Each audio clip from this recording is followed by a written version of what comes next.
Students, कैसे हैं आप? आई होप आप हेल्दी होंगे, खुश होंगे और स्ट्रेस फ्री होंगे। मैं आपको पढ़ा रही हूँ 9th और 10th क्लास का व्याकरण। आज हम पढ़ेंगे उपसर्ग और प्रत्यय। तो चलिए बिना देर के पढ़ना शुरू करते हैं। उपसर्ग।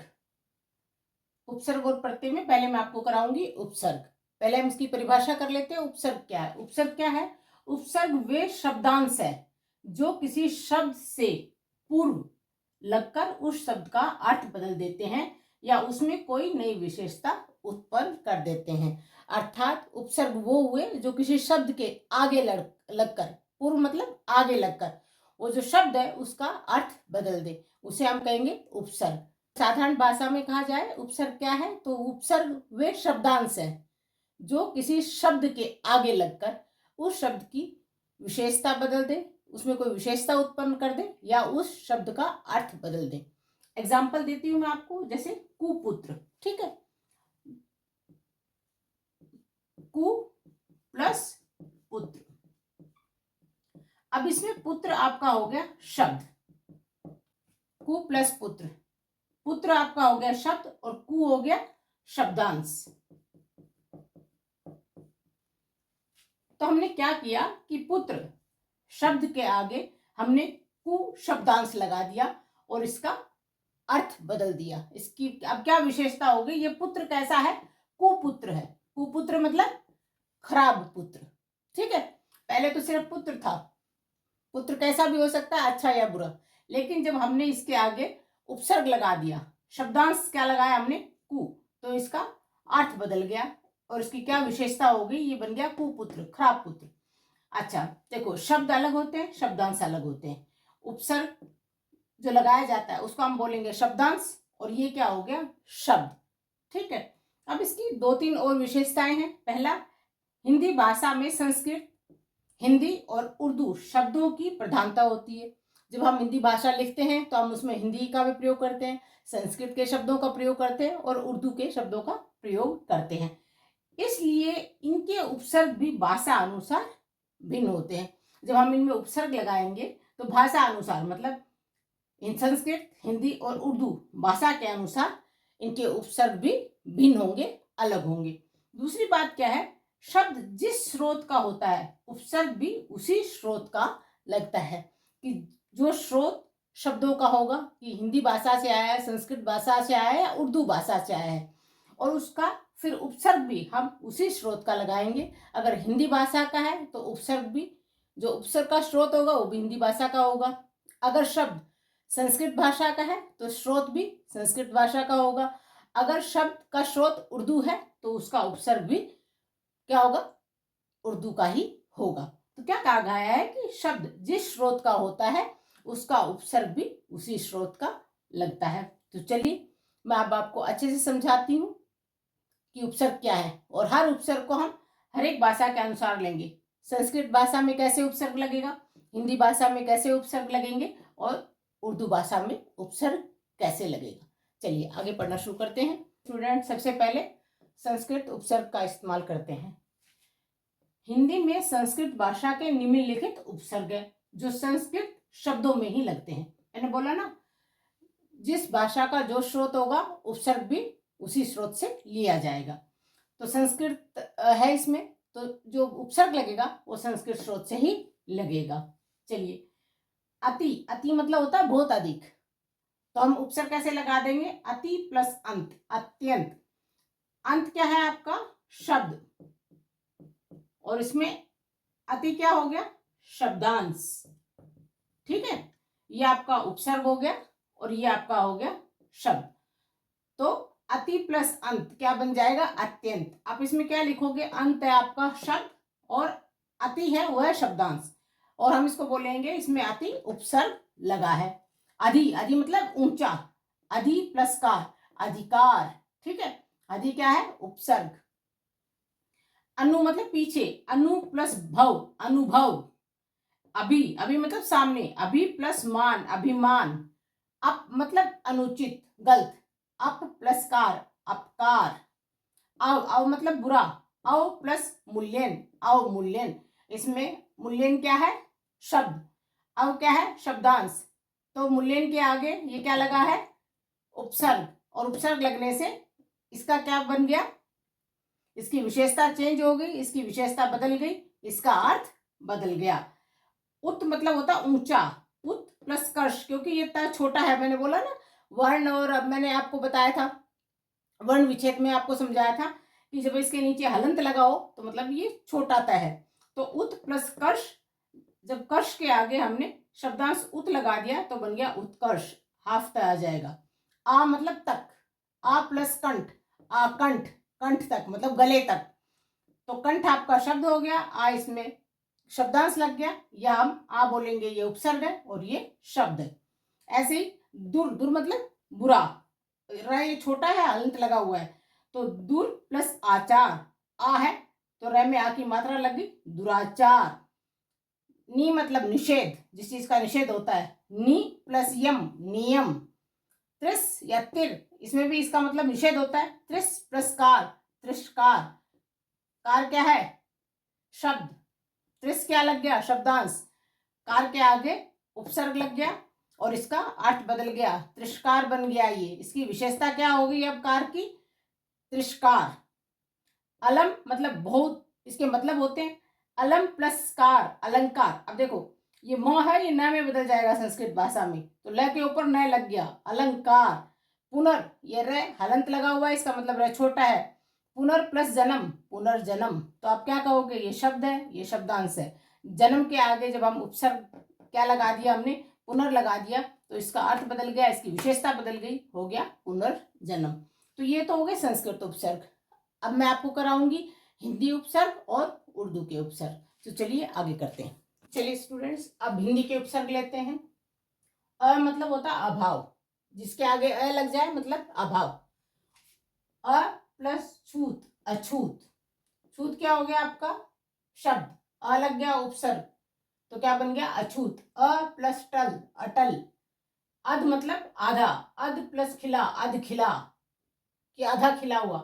वैसे खिला हुआ पूर्ण खिला हुआ होता है, लेकिन जब हम उपसर्ग लगा देंगे इसके आगे तो अधखिला बन जाएगा और इसकी विशेषता बदल जाएगी। ऐसे ही अध प्लस पका, पके का तो मतलब पूरा पका हुआ होता है, लेकिन हमने उसके आगे लगा दिया अध, तो क्या बन गया, अध पका। इसकी विशेषता या इसका अर्थ ही बदल गया, पके हुए का क्या अर्थ हो गया, अध पका। अन मतलब निषेध, अन प्लस जान, अनजान। अन प्लस होनी, अनहोनी, ये शब्द है, ये शब्दांश है, याद रखना, ठीक है। तो ये उपसर्ग हो गया आपका, होनी के आगे अन शब्दांश लगा या ये उपसर्ग लगा तो शब्द का अर्थ बदल गया। उनका मतलब होता है एक कम, उन प्लस 30, 29, उन प्लस 60, 59। ओ या अव, हीन, ओ प्लस गुण, अवगुण, जिसमें कोई गुण नहीं। अव प्लस गुण, अवगुण, जिसमें कोई गुण नहीं। कु का मतलब होता है बुरा, कु प्लस पूत, कुपूत। कु प्लस चक्र, कुचक्र। ये शब्द है, ये शब्दांश है, या ये उपसर्ग लगा है इसके आगे। शब्द के आगे जब शब्दांश लग जाता है, अर्थात ये उपसर्ग लगा हुआ है, शब्द के आगे क्या लगते हैं, शब्द से पूर्व शब्दांश जब लगते हैं तो उसको उपसर्ग कहते हैं। दू का मतलब होता है कम, दू प्लस बला, दुबला। चौ का मतलब होता है चार, चौ प्लस मासा, चौमासा। नी मतलब रहित, नी प्लस डर, निडर। पर मतलब दूसरी पीढ़ी, पर प्लस दादा, पर दादा। सु या से का मतलब होता है अच्छा, स प्लस इत, सहित। सु प्लस पूत, सुपूत। ठीक है फ्रेंड्स, अब उर्दू और फारसी के उपसर्गों का हम इस्तेमाल करना सीखेंगे। एन, एन मतलब ठीक, एन प्लस मौका, एन मौका। मौका क्या है, शब्द, एन क्या है, शब्दांश। शब्द के आगे शब्दांश लगते हैं तो क्या बनते हैं, उपसर्ग। कम मतलब थोड़ा, कम प्लस जोर, कमजोर, ये शब्द है, ये शब्दांश है। खुश मतलब अच्छा, खुश प्लस दिल, दिल क्या है, शब्द। खुश क्या है, शब्दांश, खुश प्लस दिल, खुश दिल।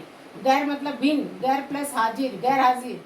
हाजिर क्या है आपका, शब्द, गैर क्या है, शब्दांश। ना मतलब नहीं, ना प्लस लायक, नालायक, लायक शब्द, ना क्या हो गया, शब्दांश। ब मतलब साथ, ब प्लस नाम, बनाम। बद, बद मतलब बुरा, बद प्लस नाम, बदनाम। बे, बे मतलब अभाव, बे प्लस वजह, बेवजह, वजह क्या है, शब्द, बे क्या है, शब्दांश। ला, ला मतलब बिना, ला प्लस वारिश, क्या बन गया है? लावारिस। वारिश क्या है? शब्द। ला क्या है? शब्दांश। हर, हर मतलब प्रत्येक। हर प्लस दिल, हर दिल। ठीक है, दिल आपका शब्द हो गया, हर क्या लग गया? शब्दांश। तो क्या बन गया? हर दिल। अब कई बार उपसर्ग एक से अधिक भी होते हैं, एकाधिक उपसर्गों का प्रयोग, जैसे समालोचना। तो हम इसमें क्या करेंगे? दो उपसर्ग लगाएंगे, सम प्लस आ प्लस लोचना, समालोचना।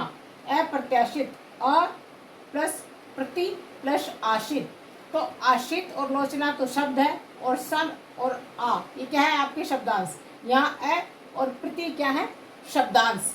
निराकरण, नी प्लस आ प्लस करण। करण क्या है? आपका शब्द। नी और आ क्या है? शब्दांश।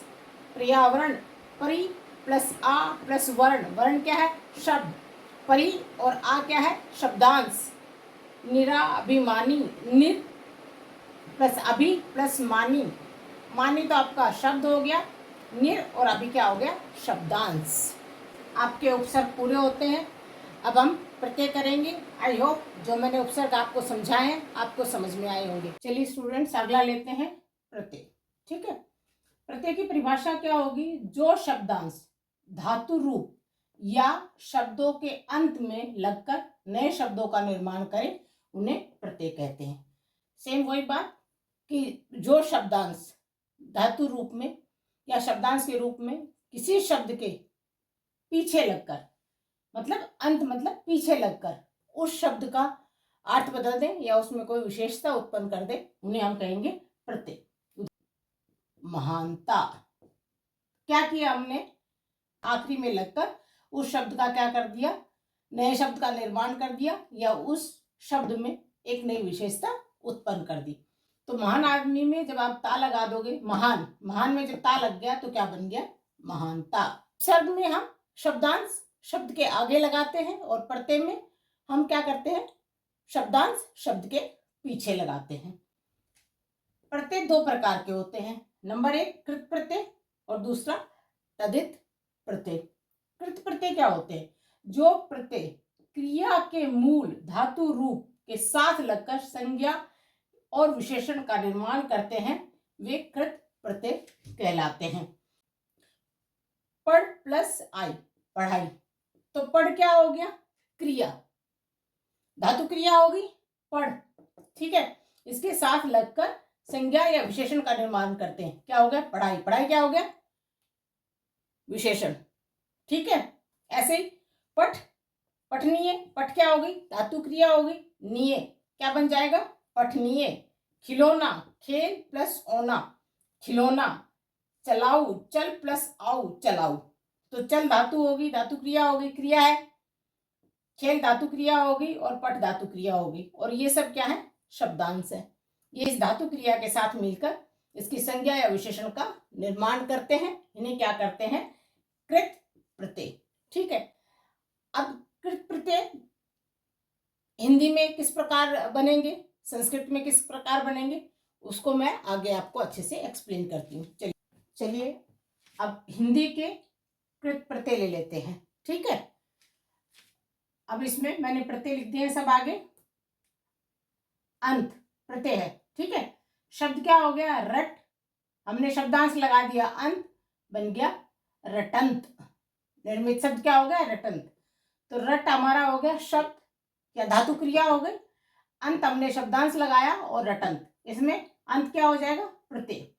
ऐसे ही घूम प्लस अक्कड़, घुमक्कड़, मैंने ऊपर लिख दिया, ये सब शब्द है और ये जो हम लगा रहे हैं आखिरी में ये शब्दांश है। आपको मैंने बता दिया है प्रत्यय क्या होता है।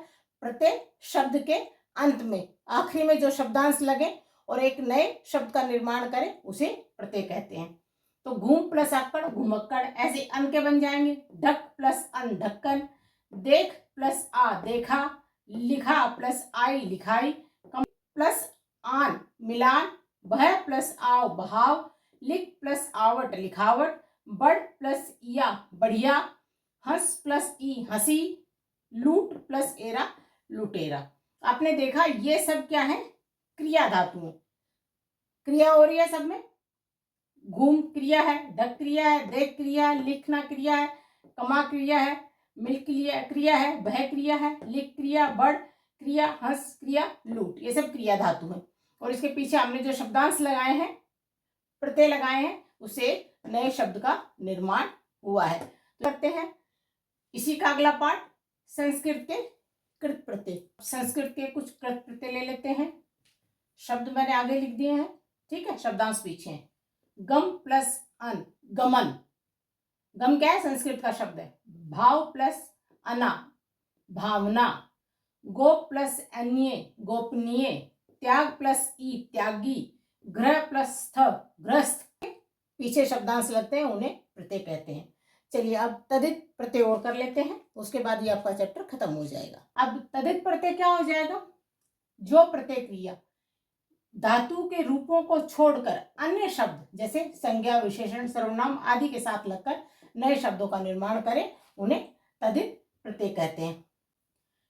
क्रिया के धातु रूपों के साथ तो कृत प्रत्यय लगेंगे, तो क्रिया के धातु रूपों को छोड़कर संज्ञा, विशेषण, सर्वनाम आदि के साथ मिलकर जो नए शब्दों का निर्माण करे, उन्हें क्या कहेंगे? तदित प्रत्यय। अर्थात क्रिया के धातु रूपों के साथ तो कृत प्रत्यय लगेंगे, और क्रिया के धातु रूपों को छोड़कर अन्य जो हो गए संज्ञा, विशेषण, सर्वनाम, इन शब्दों के अंत में लगकर जो शब्दांश नए शब्दों का निर्माण करे, उन्हें तदित प्रत्यय कहेंगे। अब हिंदी के तदित प्रत्यय मैंने कुछ लिख दिए हैं, जैसे बुरा शब्द हो गया, आई शब्दांश हो गया, क्या बन गया? बुराई। पंडित प्लस आऊ, पंडिताऊ। जेठ प्लस आनी, जेठानी। सोना प्लस आर, सुनार। कड़वा प्लस आहट, कड़वाहट। समाज प्लस एक, सामाजिक। लुहार प्लस इन, लुहारिन। घूस प्लस खोर, घूसखोर। जादू प्लस गर, जादूगर। तो आपके ये सारे शब्द क्या हो गए? ये शब्द हो गए, और ये मैंने पीछे लगाए हैं शब्दांश, और ये हो गए नए शब्दों का निर्माण।